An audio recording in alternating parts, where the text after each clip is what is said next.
Listed से है, मैं भी उस क्लास का लिंक आपके ग्रुप में डाल दूंगा, ठीक है। अब ध्यान से देखिए कि आज जो मैंने हम लोगों ने जो बातचीत किया है आज की क्लास में, अभी अभी हमने बात किया है, वो पॉइंट था सामाजिक न्याय और नेतृत्व पर। साथ ही साथ हमने जिक्र किया है सामाजिक न्याय और उपकरणों पर, ठीक है। तो अब हम लोग कुछ प्रश्न पत्रों को देखेंगे। कुछ महत्वपूर्ण प्रश्न हैं कि अगर यूजीसी नेट जून 2024 में प्रश्न पूछे जाएंगे तो किस तरीके से प्रश्न आ सकते हैं। यहाँ अब हम लोग थोड़ा सा प्रश्नों पर डिस्कस करने वाले हैं, है ना।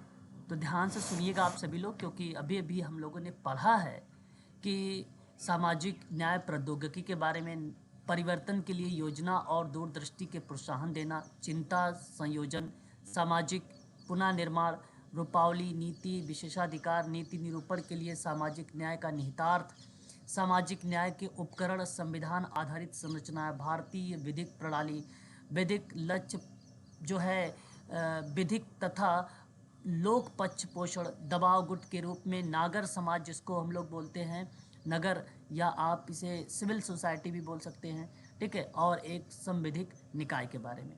तो ये अभी हमने देखा है। अब देखो प्रश्न किस तरीके से आने वाले हैं आपके परीक्षा में, उसको थोड़ा ध्यान से देखिएगा आप सभी लोग, ठीक है। तो यहाँ देखिए, ये है हमारे सामने क्वेश्चन पेपर। ध्यान से सुनिएगा और पहले प्रश्न को पढ़ना, फिर उसके बाद जवाब देना। देखिए, प्राचीन और मध्यकालीन युग में किसी अन्य श्रेणियों में श्रमिकों को उपलब्ध अधिकारों से वंचित रखा जाता था। कहाँ पर? प्राचीन समय में, बहुत पहले की बात है। और मध्य युग में किन श्रेणी लोगों को, ठीक है, श्रमिकों को, ठीक है, किस श्रेणी के अंतर्गत यानी उपलब्ध अधिकारों से उनको वंचित रखा गया था? वो शिल्पकार था कि कष्टकार था, दास और कृषि दास था कि बंधुआ श्रमिक था? सही ऑप्शन क्या होना चाहिए? तो आप हमें बता भी सकते हो, बताइए ऑप्शन ए, बी। दास और कृषि दास दोनों को। अच्छा, अगर आपने यहाँ पे दास और दास लगाया है ऑप्शन नंबर सी को, तो आपने सही लगाया है। आपको बता दिया जाए कि समाज के एक वर्ग अथवा समूह के बीच भी भेदभाव के अनेक उदाहरण मिलते हैं। प्राचीन और मध्यकालीन युग में दासों और कृषि दासों को व अन्य श्रमिकों के, अन्य श्रेणियों के श्रमिकों को उपलब्ध अधिकारों से वंचित रखा जाता था, या इस प्रकार से बंधुआ और करारबद्ध श्रमिकों तथा बलात् श्रम पर लगाए जाने वाले श्रमिकों को अनेक प्रकार से शोषण होता आ रहा था। इसी प्रक्रिया में इस प्रश्न को बात किया प्राचीन और मध्यकालीन युग में अन्य श्रेणियों में श्रमिकों को उपलब्ध अधिकारों से वंचित रखा गया था। तो वह था अधिकार किसको किसको? तो वहाँ पे था दासों और कृषि दासों को वंचित रखा गया था। ऑप्शन नंबर आपका थर्ड सही जाएगा। सीमित अर्थों में सामाजिक न्याय का तात्पर्य क्या है? पहला है सामाजिक न्याय में सभी मनुष्यों की गरिमा को स्वीकार करना। दूसरा है स्त्री पुरुष के बीच के विभेद को खत्म करना यानी समाप्त करना। तीसरा है ऑप्शन नंबर नस्ल, जाति, धर्म आदि के डी आधार सर। पर मनुष्यों के बीच विभेद को खत्म करना, यानी आपका तो पहला सर सब हो ऑप्शन जाएंगे ये। यहाँ पे सभी हो सब जाएंगे। हो जाएंगे सर हाँ, इसके। तो सामाजिक न्याय का सही जवाब ऑप्शन नंबर, अगर हम बात करते हैं क्वेश्चन नंबर सेकंड का, तो वो फोर्थ ऑप्शन सही चला जाएगा, यानी D. Question number third, dash संकल्पना प्राचीन काल से ही राजनीतिक चिंतन का एक प्रमुख विषय रही है। वह विषय कौन सा रहा है? संकल्पना में प्राचीन काल से ही राजनीतिक चिंतन का एक प्रमुख रहा है, राजनीतिक चिंतन का। सर सामाजिक न्याय। सामाजिक, सामाजिक न्याय को। ओके, सामाजिक न्याय की तरफ आप सभी लोगों ने रुख किया है क्वेश्चन नंबर थर्ड का।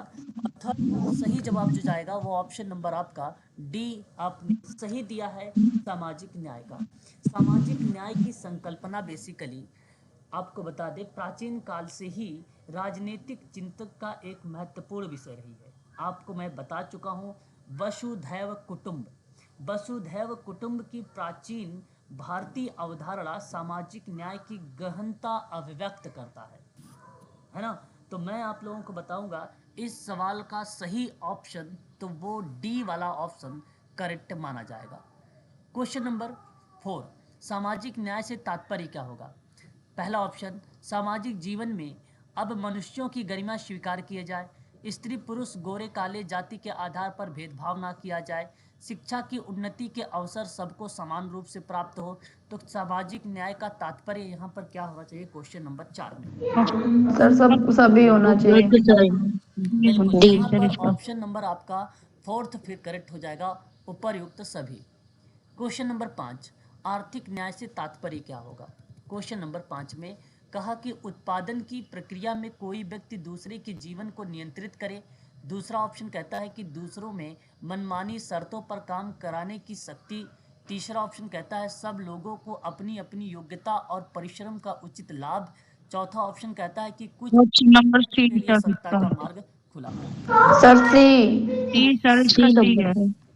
आर्थिक लाभ का मतलब था, आर्थिक लाभ या आर्थिक न्याय का जो तात्पर्य है वो बेसिकली सब लोगों को यानी सभी लोगों को अपनी अपनी योग्यता और परिश्रम का उचित लाभ मिले, यही बेसिकली आर्थिक न्याय का तात्पर्य है। ऑप्शन नंबर आपका थर्ड यानी सी वाला ऑप्शन सही चला जाएगा। क्वेश्चन नंबर 6, आर्थिक न्याय महत्व देता है स्वतंत्रता के आदर्श को, समानता के आदर्श को, बंधुत्व के आदर्श को, या इनमें से किसी को नहीं। आर्थिक न्याय महत्व किसको देता है बताइए?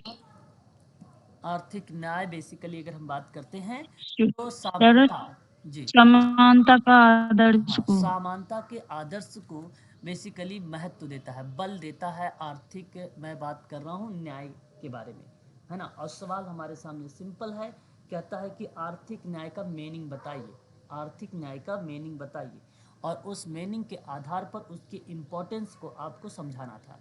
ठीक है, तो आर्थिक न्याय का तात्पर्य है कि उत्पादन की प्रक्रिया में कोई व्यक्ति दूसरे के जीवन को नियंत्रित करने और उससे मनमानी शर्तों पर काम कराने की शक्ति प्राप्त ना कर ले, बल्कि सबको अपनी अपनी योग्यता और परिश्रम के अनुसार उचित लाभ और पुरस्कार प्रदान करने का अवसर दे। ये आर्थिक न्याय का पार्ट बनता है। तो सामाजिक न्याय के आयाम में न्याय के विविध प्रकार को हमने देखा भी था डॉक्टर भीमराव अम्बेडकर के अकॉर्डिंग भी, और एक अन्य पक्ष के रूप में भी देखा था सामाजिक न्याय के आयाम में। कानूनी, औपचारिक और प्राकृतिक न्याय था, सामाजिक, आर्थिक, राजनैतिक न्याय था, प्रक्रियात्मक एवं तात्विक न्याय था। इस तरीके की मैंने आप लोगों को पढ़ा भी चुका हूँ लास्ट क्लासेस में, इन पर भी जिक्र हुआ है। तो ऑप्शन यहाँ पे समानता के आदर्श पर जब बात होती है तो वो आर्थिक न्याय को रिलेट कराता है। क्वेश्चन नंबर 7, सामाजिक न्याय साकार करना चाहता है, सामाजिक न्याय साकार करना चाहता है, सही ऑप्शन क्या होना चाहिए? Option sir number option D. 4 sir ये सभी ऑप्शन डी। देखिए, सामाजिक न्याय साकार करने के परिप्रेक्ष्य में बात है, और सामाजिक न्याय के जब साकार की बात हो रही हो तो उसके अंतर्गत मैं आपको बताना चाहूँगा बंधुत्व के आदर्श को आप करेक्ट करें। ऑप्शन नंबर सी को करेक्ट करें, बंधुत्व के आदर्श को। सामाजिक न्याय साकार करना चाहता है किसको? बंधुत्व को, यानी भाईचारा को। सही जवाब ऑप्शन नंबर अगर हम बात करेंगे तो वह ऑप्शन आपका सी करेक्ट होगा। क्वेश्चन नंबर 8, सर इसमें समानता का क्यों नहीं होगा? इक्वलिटी भी तो चाहिए। देखिए समानता की बात होती है सामाजिक न्याय में, सामाजिक न्याय में, लेकिन यहाँ पे साकार करने का परिप्रेक्ष्य की बात क्या समझते हैं आप लोग? साकार अगर दृष्टिकोण देखा जाए तो साकार का भाव क्या समझते हैं? कोई सर सरोकार जैसे सर करना। जैसे सर अपनाना या सरोकार करना या किसी को अपना मानना। ओके, देखो यहाँ जब अगर हम बात करते हैं किसी चीज़ में, अगर हम किसी का रूप के बारे में या किसी विशिष्ट प्रक्रिया के बारे में बात करते हैं, आकार युक्त कोई कंडीशन दर्शा रहे हैं, कोई इरादा बता रहे हैं, सामाजिक न्याय का इरादा क्या होना चाहिए? समानता के आदर्श पर बात होनी चाहिए, समानता, स्वतंत्रता, आदर्श होनी चाहिए, ऐसी बात नहीं। लेकिन मैंने आपको यहाँ पे प्राथमिकता के आधार पर जिक्र किया है, ठीक है। तो प्राथमिकता के आधार पे अगर मैं जिक्र करूँगा, साकार एक ऐसा शब्द है जहाँ आकार युक्त, जिसका कोई आकार हो, और आर्थिक न्याय की परिप्रेक्ष्य में जब जिक्र होता है तो समानता की बात होती है, आर्थिक न्याय में समानता की बात होती है। और सामाजिक न्याय में अगर हम बात करें उसकी इम्पोर्टेंस की या उसके साकार बनाने की, तो वहाँ पे बंधुत्व की बात होगी। और ये प्रक्रिया दर्शाती है किसके अंतर्गत, तो सामाजिक न्याय के अंतर्गत। बंधुत्व वाला प्रक्रिया मतलब भाईचारा शब्द होना चाहिए। कैसा शब्द होना चाहिए, भाईचारा वाला शब्द होना चाहिए। ठीक है, सामाजिक न्याय की प्रक्रिया में अगर हम जिक्र करेंगे तो भाईचारा वाली प्रक्रिया जो है बंधुत्व को रिप्रेजेंट करती है। किसको रिप्रेजेंट करती है, बंधुत्व को। तो मैं आप सबसे कहूँगा कि यहाँ पे समानता ना लगाकर आप सभी लोग बंधुत्व पर बात दें। अगर इसकी मीनिंग पूछता तो सभी करेक्ट होता, मीनिंग पूछता समानता भी करेक्ट होता, स्वतंत्रता भी करेक्ट होता, बंधुत्व भी करेक्ट होता, तीनों समाप्त मतलब ऑल ऑफ द एबव सही होता। लेकिन यहाँ पे सामाजिक न्याय साकार जिसका यहाँ पर बात हुई है, आकार युक्त जिसका कोई आकार हो, और आकार सामाजिक न्याय का तब बनेगा जब बंधुत्व की भावना होगी। बंधुत्व का मतलब भाईचारा वाली प्रक्रिया होगी, तभी सामाजिक न्याय में साकार, तभी तो समानता आएगा, तभी तो स्वतंत्रता आएगी, जब बंधुत्व वाली भावना रहेगी तब। यहाँ पे करेक्ट जवाब मैं कहूँगा कि ऑप्शन सी का चुनाव करिएगा, ना कि समानता। मीनिंग पूछता तो समानता सही था, स्वतंत्रता सही था, बंधुत्व सही था, तीनों सही थे। साकार पूछा है तो इसलिए बंधुत्व सही रहेगा। बात समझे? जी सर। न्याय, यस सर।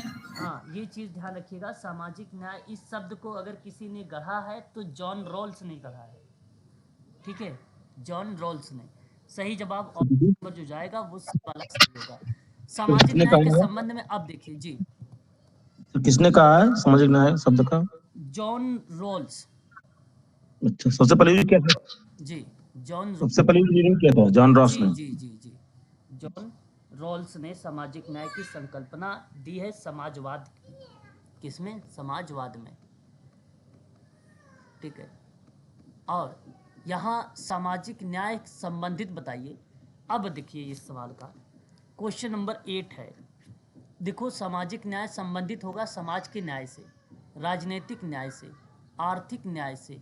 तो मैं आपसे कहूँगा यहाँ पे किससे, ऑप्शन नंबर डी को आप चुनाव करें। देखो, न्याय पूछा है, वहाँ सवाल था साकार से, सवाल था साकार। शब्द, प्रश्न के शब्दों को समझिएगा। ठीक है, क्वेश्चन नंबर 9। फिर देखिए सवाल है, शब्द को सुनिए। सामाजिक न्याय की मांग है, सामाजिक संदर्भों के में आदर्शों को पूरा करने के लिए भारतीय संविधान में प्रमुखता के प्रावधान शामिल है। अब देखिए, आदर्शों को पूरा करने के लिए समाज के संदर्भ में, तो बताइए भारतीय संविधान में प्रमुखता के प्रावधान किस में निहित है, मूल अधिकार में है, कर्तव्य में है, डीपीएसपी में, या किसी में नहीं है। क्वेश्चन नंबर, मूल अधिकार, मूल अधिकार। मूल अधिकार। हाँ, मूल अधिकार में है। बिल्कुल सही जवाब यहाँ पे आया है आपका। जो मूल अधिकार है वहाँ पे बेसिकली सामाजिक न्याय की मांग होती है, समाज के संदर्भ में आदर्शों को पूरा करने के लिए ये प्रावधान देता है मूल अधिकार। ऑप्शन नंबर आपका पहला सही जाएगा। प्राचीन समय में भारतवासियों का जीवन न्याय के स्रोत, स्रोत का मतलब रिसोर्स, पर आधारित है। न्याय के स्रोत पर, वेदों पर आधारित है, कर्मकांडों पर आधारित है, धर्मशास्त्रों पर, या रामायण पर। सर वेदों पर। वेदों वेदों। वेदों पर सर। वेदों पर बताइए। धर्मशास्त्र।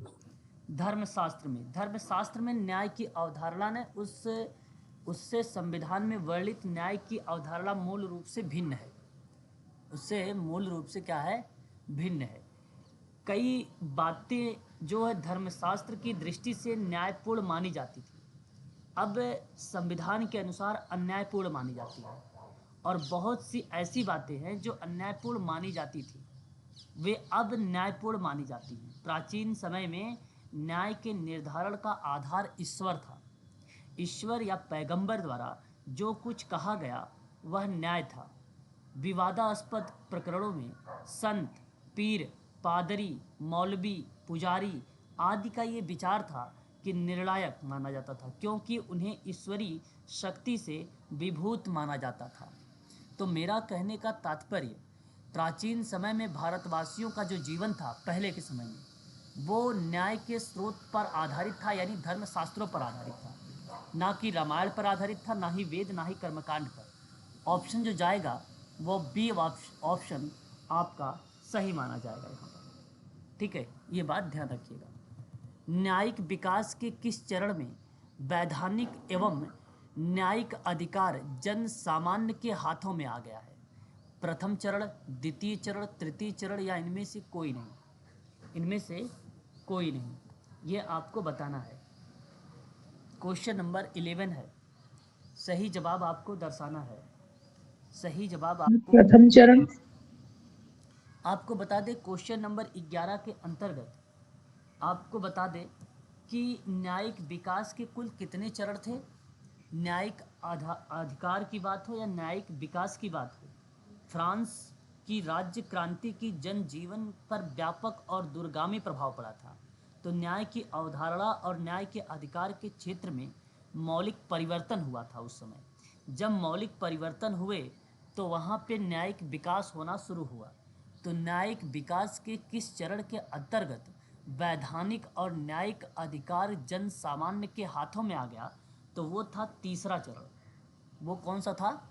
तीसरा चरण। अब समझिएगा कुल कितने चरण है? 3 चरण है। पहले चरण जो था वो न्याय का ईश्वरीय आधार समाप्त हो गया। न्याय के अंतर्गत में ईश्वरीय जो आधार था वो क्या हो गया? समाप्त हो गया। ईश्वरीय आधार समाप्त हो गया। जो दूसरा था वो लौकिक कानून का आधार नैतिकता हो गई थी, जो विज्ञान और तर्क पर आधारित था। जो विज्ञान और तर्क पर आधारित था। यहाँ धर्म हट गया, धर्म को समाप्त, मतलब ना कि धर्म पर था, धर्म पर प्रक्रिया नहीं थी, विज्ञान और कला पे था। तीसरा जो था वो वंश, कुल, वर्ण, जाति संबंधित जन्मजात न्यायिक विशेषाधिकार को क्या कर दिया? समाप्त कर दिया। तो कहने का मतलब न्यायिक अधिकार जन सामान्य के हाथों में आ गया, और यह था तृतीय चरण जो ऑप्शन नंबर 3 को रिलेट कराता है। क्वेश्चन नंबर 12, मुगल साम्राज्य की समाप्ति और ब्रिटिश शासन के प्रत्यक्ष नियंत्रण में आने के बाद यानी पश्चात भारत में डैश शिक्षा का प्रसार हुआ? अनुरागवादी, अनुदारवादी, उदारवादी, पूंजीवादी और ये सभी। क्वेश्चन नंबर 12, सही जवाब क्या होना चाहिए? पूंजीवादी सर। उदारवादी। यहाँ जो जाएगा उदारवादी। प्राचीन काल में जो न्याय प्रणाली उपलब्ध थी वह वर्तमान की न्याय प्रणाली से भिन्न थी। उस समय न्यायिक अधिकार पुरोहित और सामंत वर्गों के हाथ में था। ठीक है, समझिएगा। लेकिन मुगल साम्राज्य की समाप्ति और ब्रिटिश शासन के प्रत्यक्ष या ब्रिटिश शासन के प्रारंभ होने के साथ ही सामाजिक न्याय प्रणाली में बदलाव होने शुरू हो गए। ठीक है, ये बात ध्यान रखिएगा। तो प्रक्रिया बेसिकली उदारवादी को रिलेट कराया, और उदारवादी जो पार्ट आया वो मुगल साम्राज्य समाप्त होने के बाद ब्रिटिश शासन में प्रत्यक्ष नियंत्रण में आने के बाद भारत में उदारवादी शिक्षा का प्रसार हुआ था। उदारवादी शिक्षा का क्या हुआ था? प्रसार हुआ था। इस सवाल का सही जवाब ऑप्शन नंबर बी आपका करेक्ट होगा। क्वेश्चन नंबर 12 का जो ऑप्शन जाना चाहिए वह ऑप्शन नंबर आपका बी सही माना जाएगा, option number B. Question number 13 कहता है कि प्राचीन समय में न्याय का या न्याय के निर्धारण का आधार था पैगंबर, प्राचीन समय की बात है, ईश्वर, सूफी पीर या सभी? ईश्वरी। Option number D sir. प्राचीन समय की बात है। सर सभी सभी होगा ना? यहाँ पे प्राचीन समय में देखो, मैंने आपको एक चीज़ बताया था प्राचीन काल के दौर पे, अभी भी आप लोगों से जिक्र किया था। ठीक है, ईश्वर। हाँ। तो धर्मशास्त्रों में न्याय की अवधारणा को लेकर तो बेसिकली अब संविधान के अनुसार अन्यायपूर्ण प्रक्रियाएं भी थी, जो बहुत सी ऐसी बातें थी जो अन्यायपूर्ण मानी जाती थी, अब वो न्यायपूर्ण हो गई। तो प्राचीन समय में न्याय का जो निर्धारण का आधार मानते थे वो ईश्वर मानते थे। ऑप्शन नंबर बी यहाँ पर आपका सही होगा। ठीक है, ईश्वर या पैगंबर के द्वारा ना जो कुछ कहा जाता था वो न्याय कहलाता था, ये बात सही था। ईश्वर और पैगंबर के द्वारा जो बातें होती थी उसे क्या कहा जाता था कि ये न्याय है। लेकिन ये बड़ा विवादास्पद प्रकरणों में जो रहें वो पीर रहे थे, संत रहे थे, पादरी रहे थे, पुजारी रहे थे, इनका था मानना। लेकिन यहाँ सही जवाब ऑप्शन नंबर बी आपका करेक्ट हुआ, प्राचीन समय की बात है। अब ऐसा नहीं होता है, अब तो भारतीय संविधान है। किस देश की राज्य क्रांति का जन जीवन पर व्यापक और दूरगामी प्रभाव पड़ा है? यूएसए पर, फ्रांस पर, जर्मनी पर या सभी? बताइए। फ्रांस पर। सभी होना चाहिए। फ्रांस की क्रांति का पड़ा सर। ओके, क्वेश्चन नंबर 14 का सही जवाब जो जाएगा वो ऑप्शन नंबर बी जाएगा, फ्रांस पर। मैं आपको बताता हूँ, ध्यान से समझने का प्रयास करिएगा आप सभी लोग। मैंने पहले भी इस पर आप लोगों से जिक्र किया था कि कुलीनता और अकुलीनता का क्षेत्र सीमित हुआ, समाज में नई चेतना जागृत हुई थी। नवजागरण का जो क्षेत्र था बेसिकली सूत्रपात हुआ। फ्रांस की राज्य क्रांति हुई, औद्योगिक क्रांति ने अपना विस्तार किया। स्वतंत्रता, समानता, बंधुत्व के विचारों में, मैंने आपको पहले भी बता रखा है जब संविधान के स्रोत पढ़ा रहा था, स्वतंत्रता, समानता और बंधुत्व या भ्रातृत्व के विचारों ने यूरोप सहित विश्व के अन्य देशों में राजतंत्र और कुलीन तंत्र के विनाश का मार्ग प्रशस्त किया था। और उस प्रक्रिया में सवाल ये था कि किस देश की राज्य क्रांति का जनजीवन व्यापक और दूरगामी प्रभाव पड़ा है, तो वो देश था फ्रांस। फ्रांस की राज्य क्रांति जनजीवन और व्यापक एवं दूरगामी प्रभाव पड़ा। न्याय की अवधारणा और न्याय के अधिकार के क्षेत्र में मौलिक परिवर्तन भी आया था। तो उसी के आधार पर न्यायिक विकास के जो है 3 चरण भी रिप्रेजेंट हुए थे। और यहाँ पे सही जवाब जो जाएगा वह ऑप्शन नंबर आपका बी सही माना जाएगा। ठीक है, क्वेश्चन नंबर 15, व्यवसाय के सामाजिक उत्तरदायित्व का अर्थ बताना है। उन नीतियों का अनुसरण करना जो समाज के लक्ष्यों के लिए वांछनीय हो। ऑप्शन बी, समाज की आकांक्षाओं को समझना एवं मान्यता देना। ऑप्शन सी, स्वयं के लाभ कमाने या हित को भी ध्यान में रखना चाहिए। ऑप्शन डी, सभी। उपयुक्त सभी। क्वेश्चन नंबर 15 सभी। का सही जवाब ऑप्शन नंबर डी होगा। व्यवसाय का सामाजिक उत्तरदायित्व, सोशल रिस्पॉन्सिबिलिटी का अर्थ होता है कि नीतियों का अनुसरण किया जाए और समाज के लक्ष्यों को सकारात्मक तरीके से पहुंचाया जाए। समाज की जो एम्बिशन है, जो आकांक्षाएं हैं, उसको समझा जाए और उसको मान्यता दिया जाए। स्वयं को लाभ कमाने और हित को भी ध्यान में रखना चाहिए। और ये सामाजिक जो है उत्तरदायित्व है व्यवसाय के परिप्रेक्ष्य में। ऑप्शन डी यहाँ पर आपका सही माना जाएगा। क्वेश्चन नंबर 16 कहता है कि निम्नलिखित में से कौन सा कथन सत्य है? क्वेश्चन नंबर 16, बताइए कौन सा कथन आपका यहाँ पे सत्य माना जाएगा। तो पहला है कि व्यवसाय के विधिक न्याय की अपेक्षा सामाजिक अधिक विस्तृत है। व्यवसाय विधिक न्याय की अपेक्षा जो है सामाजिक जो है अधिक विस्तृत है, यानी व्यापक लेवल पर फैला हुआ है, सत्य बात है। विधिक न्याय के दायित्व को तो मात्र कानून का पालन करके पूरा किया जा सकता है, ये भी बात सही है। विधिक न्याय को जो है दायित्व को जो है मात्र कानून का पालन करके ही पूरा किया जा सकता है, यानी ये भी सही है। सामाजिक न्याय में ऑप्शन समाज के नंबर 4 सर। हितार्थ के तत्व निहित हैं, जिन्हें व्यवसायी स्वेच्छा से करते हैं। आज जो हम लोगों ने पढ़ा है, देखो यहाँ पे एक वो भी था निहितार्थ जैसे शब्द मैंने मेंशन किया था आज की क्लास में ही, हम लोगों ने देखा अभी 20 मिनट पहले। तो मैं आपको ये बता दूं कि ये पॉइंट तो 110% सही है कि समाज के न्याय में समाज के हितार्थ के जो तत्व हैं वो इन्वॉल्व है। जैसे संस्कृतिकरण, पश्चिमीकरण, ऐसे तत्व अभी आप लोगों ने देख रहे थे, तो वो चीज़ें इन्वॉल्व थे। और यहाँ सही जवाब ऑप्शन नंबर जो जाएगा वो डी वाला ऑप्शन करेक्ट माना जाएगा। क्वेश्चन नंबर 16 का डी ही ऑप्शन सत्य है। क्वेश्चन नंबर 17, ठीक है, 17 में क्या है, कहता है कि सामाजिक न्याय संबंधित दायित्व डैश पर आधारित माना जाता है। क्वेश्चन नंबर 17, क्या आप बताना उचित समझेंगे? इस सवाल का पहला ऑप्शन कहता है स्वैच्छिकता पर, दूसरा स्वावलंबन पर, तीसरा परमार्थ पर, चौथा रोजगार पर। सामाजिक न्याय संबंधित दायित्व बताइए किस पर आधारित माना जाएगा? सर रोजगार। Sir option A. रोजगार सर। देखो सामाजिक न्याय संबंधित दायित्व, सामाजिक न्याय के संबंध में दायित्व दिए गए हैं। और यहाँ पर अगर हम जब दायित्व की बात करते हैं, ठीक है, और सवाल किस परिप्रेक्ष्य में है, सवाल किस परिप्रेक्ष्य में है, ये जानना अत्यंत आवश्यक है। सामाजिक न्याय अभिव्यक्ति तथा समाज व्यवसाय की विशेष मूल्य के रूप में है। मैं आपसे कहना उचित समझूंगा यहाँ पर कि सामाजिक न्याय अधिक विस्तृत होता है। विधिक न्याय संबंधित उत्तरदायित्व को तो मात्र कानून को पालन करके ही पूरा किया जा सकता है, जबकि सामाजिक न्याय उससे कहीं अलग होता है। तो समाज के हितार्थ के तत्व उनमें निहित होते हैं और व्यवसायी स्वेच्छा से करते हैं। व्यवसायी स्वेच्छा से करते हैं। तो कहने का तात्पर्य ये हुआ कि यहाँ जो प्रक्रिया सामाजिक न्याय संबंधित दायित्व होगा वो स्वैच्छिकता पर आधारित माना जाएगा। स्वैच्छिकता पर आधारित माना जाएगा। फिर से सुनिए, एक व्यवसाय के विधिक न्याय की अपेक्षा सामाजिक न्याय अधिक व्यापक है और विधिक न्याय संबंधी उत्तरदायित्व तो मात्र कानून का पालन करके ही पूरा किया जा सकता है और सामाजिक न्याय उससे कहीं अलग है। समाज में हित के तत्व निहित हैं जिन्हें व्यवसाय स्वेच्छा से करेगा, व्यवसायिक स्वेच्छा से करेगा। और स्वैच्छिकता यानी ऑप्शन नंबर आपका यहाँ पर जो माना जाएगा वो ए ऑप्शन सही माना जाएगा।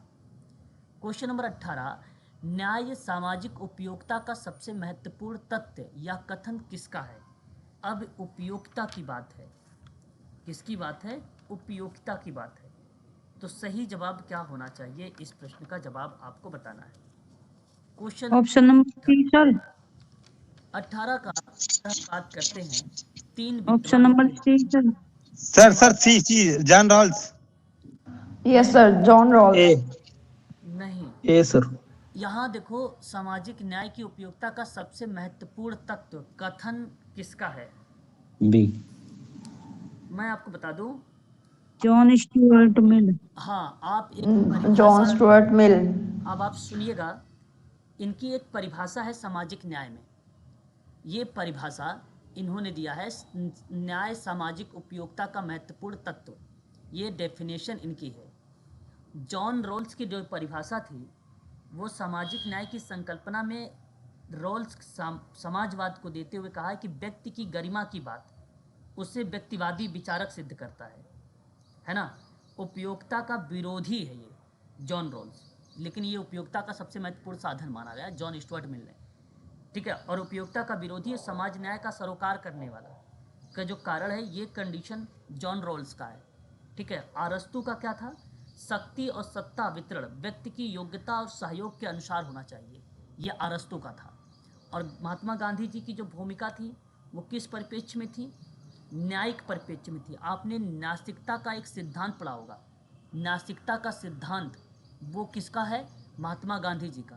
तो न्यायिकता का सामाजिकरण में या रिलेट कराया जाए सामाजिक न्याय में तो महात्मा गांधी जी का। जॉन स्टुअर्ट का मिल सामाजिक उपयोगिता का सबसे महत्वपूर्ण साधन और उपयोगितावाद का विरोधी और सामाजिक न्याय को सरोकार का रीजन बताने वाला जॉन रॉल्स, ठीक है, याद रखिएगा। शक्ति और सत्ता का वितरण व्यक्ति की योग्यता और सहयोग के अनुसार होना चाहिए। उन्हीं लोगों को सत्ता सौंपनी चाहिए जो योग्यता और क्षमता रखते हैं। ये बात कौन कहा? अरस्तु ने कहा, ठीक है, याद रखिएगा। क्वेश्चन नंबर 19, आधुनिक संदर्भों में व्यवसाय के संदर्भ में क्या बात सत्य है? पूंजीपति के लिए अधिक से अधिक लाभ कमाना, है ना। देखो बेसिकली क्या है, हम लोगों ने जो अभी क्लासेस ली है 1 घंटे पहले, वो प्रश्न अप्लाइड टाइप के थे। वहाँ केवल विचार आएंगे, फैक्ट नहीं आएंगे। एक आध प्रश्न इस तरीके से फैक्ट आएंगे, उसको समझिएगा कि उनको मैं आप लोगों से इससे पहले जो क्लास हुई थी हम लोगों की, कल नहीं परसों वाली क्लास में मैंने जिक्र किया था। उन वो चीज़ों को आप नोट्स ओपन कर लीजिए, वहाँ पर देखिए, वो चीज़ें मिलेंगी। जरा इस सवाल को देखिए, आधुनिक संदर्भों में व्यवसाय के संदर्भ में क्या महत्व है? पूंजीपति के लिए अधिक से अधिक लाभ कमाना। दूसरा है जनता की अपेक्षा की दृष्टि से परे रखना। विधिक न्याय की अपेक्षा सामाजिक न्याय विस्तृत होता है, ये बात तो सही है ना। अब इनमें से ऑप्शन नंबर सी क्या सर। सही है? सर सी ही होगा। क्यों? बिल्कुल, यहाँ अगर हम बात करते हैं तो ऑप्शन नंबर आपका सी ही करेक्ट चला जाएगा, ठीक है, सी ही करेक्ट चला जाएगा, क्योंकि इस विधिक न्याय अपेक्षा सामाजिक न्याय विस्तृत है। मैंने इसको कई बार आप लोगों से भी जिक्र भी कर चुका हूँ, 5-6 बार तो ऐसे ही बोल दिया है ना। क्वेश्चन नंबर 20, सामाजिक न्याय का प्रश्न संबंधित है, बताइए कर्तव्य से, नैतिकता से, राज्य द्वारा प्रदत्त सुविधाओं से या इनमें से कोई नहीं। Question number 20, question number 20, sir राज्य द्वारा प्रदत्त नैतिकता सुविधाओं से। नैतिकता सर, ऑप्शन नंबर नैतिकता। सी सर। बिल्कुल, सी वाला। सामाजिक न्याय का प्रश्न जो संबंधित है वो नैतिकता से है। वो किससे है? नैतिकता से है।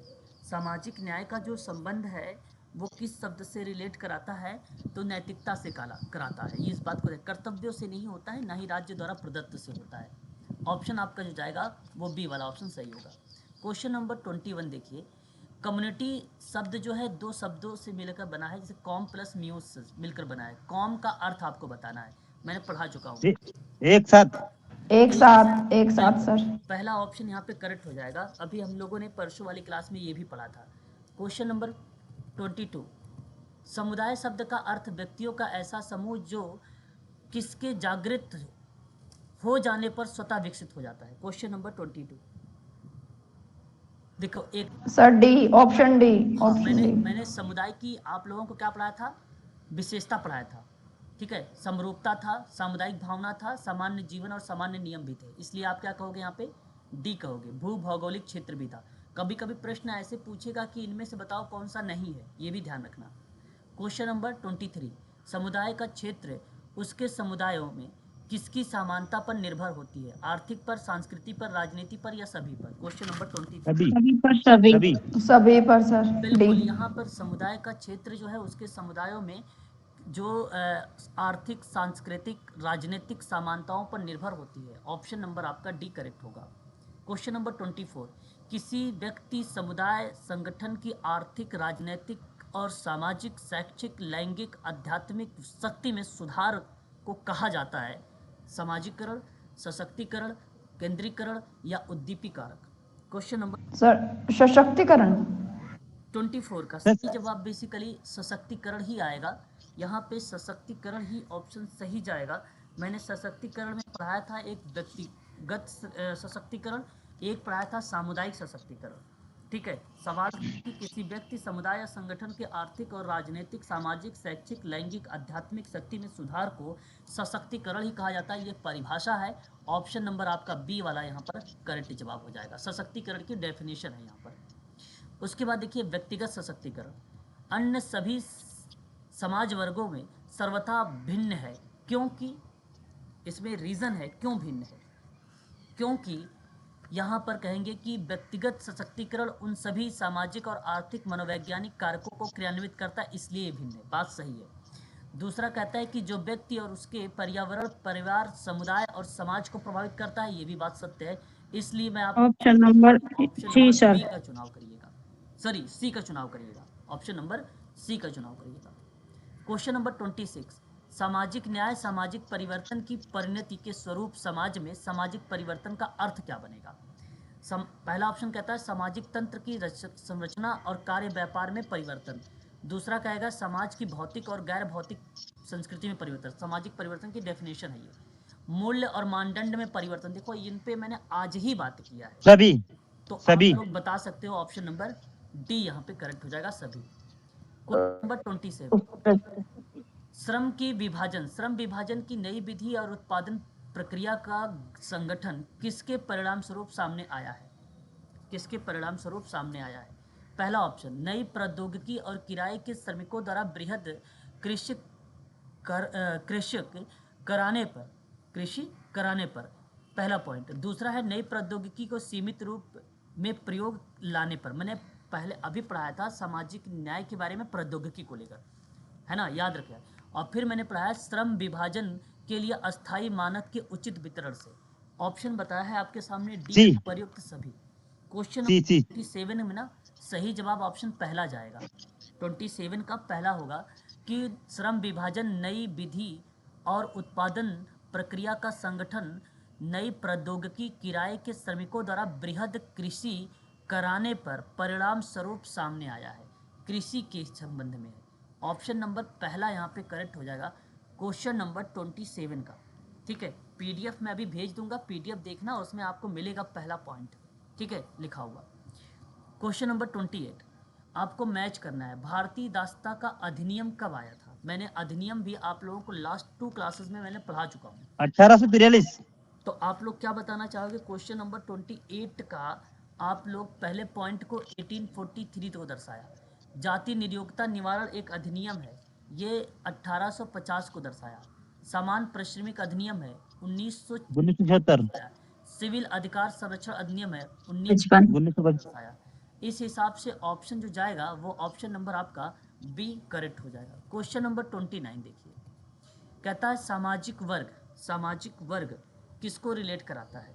सामाजिक वर्ग सामाजिक स्तरीकरण का एक प्रणाली है, वर्ग में डिवाइड कर दो, उच्च वर्ण, निम्न वर्ग, ठीक है। इस तरीके के क्षैतिज विभाजन, क्रमिक विभाजन, समांतर विभाजन को सामाजिक स्तरीकरण का पार्ट माना जाएगा, और है ना। और सामाजिक असहचर्य रिलेट होता है विभिन्न शक्तियों और समूहों की पारस्परिक क्रियाओं में कमी को हम बोलते हैं सामाजिक असहचर्य, यानी एसोसिएट नहीं है। और सामाजिक संशोधन, इस प्रकार का निषेधात्मक सामाजिक नियंत्रण ही सामाजिक संशोधन कहलाता है। सामाजिक संविधान, समाज के जीवन को समान बनाए जाने की पद्धति ही सामाजिक संविधान कहलाता है। सही ऑप्शन क्या मैच हो रहा है यहाँ पर? पहले का 4 है और दूसरे का तीसरा है, ठीक है। तो आप ऑप्शन ये लगाएंगे क्योंकि तीसरे का फिर क्या बन गया है, तीसरे का पहला बन गया है, यहाँ पर तीसरे का पहला है, ठीक है। तो ऑप्शन नंबर आपका ए करेक्ट हो जाएगा। क्वेश्चन नंबर 30 देख लीजिए। ये डेफिनेशंस दी गई हैं, थोड़ी सी परिभाषाएं हैं, इसको ध्यान रखना है किसके किसके द्वारा। जनजातीय समस्याओं के समाधान के लिए उसके जीवन के विभिन्न पहलुओं पर ध्यान देना आवश्यक होता है। ठक्कर बप्पा। हाँ, तो ये बात आप कह सकते हैं किसके द्वारा? Question number Thakkar Bappa. Okay, तो मैं आप लोगों से कहूँगा कि नहीं, ठक्कर बापा थोड़ी आएंगे। जनजातीय समस्याओं को समाधान के लिए जीवन के विभिन्न पहलुओं पर ध्यान देना आवश्यक होता है, तो मैं मजूमदार आएंगे हाँ, सर इसमें। डॉक्टर मजुमदार। शिक्षा जनजातियों के लिए अनेक दृष्टिकोण से लाभदायक है, इसके माध्यम से उनके सामाजिक अंधविश्वास को दूर कर सकते हैं। तो ये आपका आ जाएंगे डॉक्टर, क्या नाम है यहाँ पे, डॉक्टर पीवी। डॉक्टर बीबी, ठीक है। और जनजातीय समूह गरीबी, अशिक्षा, गरीबी, अशिक्षा, बीमारी तथा समुचित नेतृत्व के अभाव से पीड़ित है। ये स्टेटमेंट किस विद्वान का है? यह स्टेटमेंट किस विद्वान के द्वारा दिया गया है? Servant of India society. Thakkar बापा का। अनुसूचित जातियों के उत्थान के लिए स्वयंसेवी एक प्रयास है। तो ये ठक्कर बप्पा आएगा ना सर इसमें? तो हाँ, नहीं, इसमें ठक्कर बापा नहीं आएगा, इसमें सर्वेंट ऑफ इंडिया सोसाइटी हो जाएगी, अच्छा। है ना। इसमें आपका ये आ जाएगा, पहले का मैच होगा डॉक्टर मजुमदार, और पहले का तीसरा, दूसरे का पहला डॉक्टर बीबी, तीसरे का दूसरा यानी ठक्कर बापा। आप ऑप्शन नंबर सी सर, सी आएगा सर ऑप्शन इसमें। सी वाला ऑप्शन यहाँ पे करेक्ट हो जाएगा, यानी थर्ड ऑप्शन। किस क्षेत्र में महिलाएं बड़ी संख्या में कार्यरत हैं? औपचारिक में, अनौपचारिक में, एक दो में, या इनमें से कोई नहीं? आपके नीचे कोट है। अनौपचारिक सर। अनौपचारिक। यानी ऑप्शन नंबर बी में, केवल और केवल बी में आता है। बड़ी महिलाएं काम इसी में करती हैं। सेल्फ हेल्प ग्रुप इसी का पार्ट है। आज के दौर में महिलाओं की भूमिका किस रूप में सिमट कर रह गई है? क्वेश्चन नंबर 32, सिमट कर रह गई है। तो एक प्रजनन में, और दूसरा घरेलू में, एक और दो। काम काज हटा दीजिए। ऑप्शन आपका पहला, दूसरा, केवल और केवल ऑप्शन जो 32 का जाएगा वो ऑप्शन नंबर ए करेक्ट होगा। वर्ष 1911 में ठक्कर बापा ने अनुसूचित जातियों के लिए एक समूह को किन समस्याओं से ग्रसित बताया था? 1911 में ठक्कर बापा ने अनुसूचित जातियों के लिए बात किया था, है ना, ठक्कर बापा ने, क्योंकि जनजाति समूह बेसिकली क्या थी? गरीबी, अशिक्षा, बीमारी, समुचित नेतृत्व के अभाव से पीड़ित था वो। तो वो किन क्षेत्रों में इन्होंने जिक्र किया था? 33 हमारे सामने होगा। Option B sir. गरीबी होगा और अशिक्षा होगा। गरीबी और अशिक्षा, यानी आपने यहाँ पर ऑप्शन नंबर ए को हाँ चुनाव करना है 33 का, ठीक है। क्वेश्चन नंबर 34, आपको गलत बताना है। आपको इसमें बताना है कि कौन सा गलत लिखा हुआ है, कौन सा इसमें गलत लिखा हुआ है। देखिए, अनुच्छेद 21 भारतीय संविधान में निःशुल्क और प्राथमिक शिक्षा है ना, और सती प्रथा राजा राम मोहन राय के द्वारा किया गया था, ये भी सत्य है। मानवा जो है बाल न्याय अधिनियम की बात करते हैं, तो ये भी ऑप्शन नंबर बी आएगा सर इसका। बी है सर। इसका 10 दिसंबर 1948 होगा सर। हाँ सर 48, हाँ सर 48। मानवाधिकार घोषणा पत्र 10 दिसंबर 1948 का है, ये आपका गलत लिखा हुआ है, और यहाँ पर ऑप्शन नंबर आपका बी सही हो जाएगा। क्वेश्चन नंबर 35, आपको आर्टिकल भी मैंने इसी सामाजिक न्याय के अंतर्गत पढ़ाया है। बताइए, कानून के समक्ष समता, अनुच्छेद 14। धर्म, जाति, वर्ग, लिंग के आधार पर भेदभाव का बहिष्कार करना, 15 आ जाएगा। सार्वजनिक आयोजन में रोजगार की समानता का अवसर देना, 16 अस्पृश्यता का अंत करना, 17 आ जाएगा। 17 तो आप मैच कर सकते हैं यहाँ पर पहले का 4, ठीक है, और दूसरे का आपका 15 है, तो यानी पहला, तो पहला यहाँ पर आ रहा है, यहाँ पर भी है। फिर उसके बाद सी का 16 है, यानी दूसरा, तो सी का दूसरा यानी ऑप्शन नंबर जो जाएगा वो आपका बी करेक्ट हो जाएगा। ठीक है, क्वेश्चन नंबर, ठीक है, यहाँ पर देखिए अब आपका ये जो क्वेश्चन था यहाँ पर लगभग मैंने ये समाप्त कर दिया। ठीक है, क्वेश्चन नंबर 35। ये तो अब आगे की पार्ट है, संयुक्त राज्य अमेरिका में किस धारा वगैरह की बात की गई है। मैं आगे और भी क्लासेस आप लोगों के उसमें प्रोवाइड कराऊंगा। ठीक है, अभी आपके जो सिलेबस हैं वो अभी बचा हुआ है, 1 से 2 दिन की बात है, ये भी यूनिट आपका समाप्त हो जाएगा, 8वीं यूनिट, जो मानवाधिकार के इतिहास पर बात होगी अगली क्लास में। मानवाधिकार और समाज कार्य के बारे में बात होगी, मानवाधिकार के उल्लंघन और समाज कार्य अभ्यास पर भी बातचीत हम लोग करेंगे। ठीक है, तो आज के लिए बस इतना ही आप लोग रखिए। ये वीडियो का अभी मैं लिंक और PDF ये सेव कर ले रहा हूँ और आपको अभी शेयर कर दूंगा आपके टेलीग्राम पर। ठीक रहेगा ना? Okay sir. सर कल भी मॉर्निंग में होगी क्लास? नहीं, कल परसों मॉर्निंग सॉरी क्लास नहीं होगी। कल तो भाई होली है, आप सभी को होली की हार्दिक शुभकामनाएं, है ना? सर आपको भी। एंजॉय करिए, ठीक है, और गुजिया बनाइए, गुजिया बना बना के खाइए और सबको खिलाइए भी। ठीक है सर आ जाइए हमारे जी यहाँ सर। सब कुछ बने।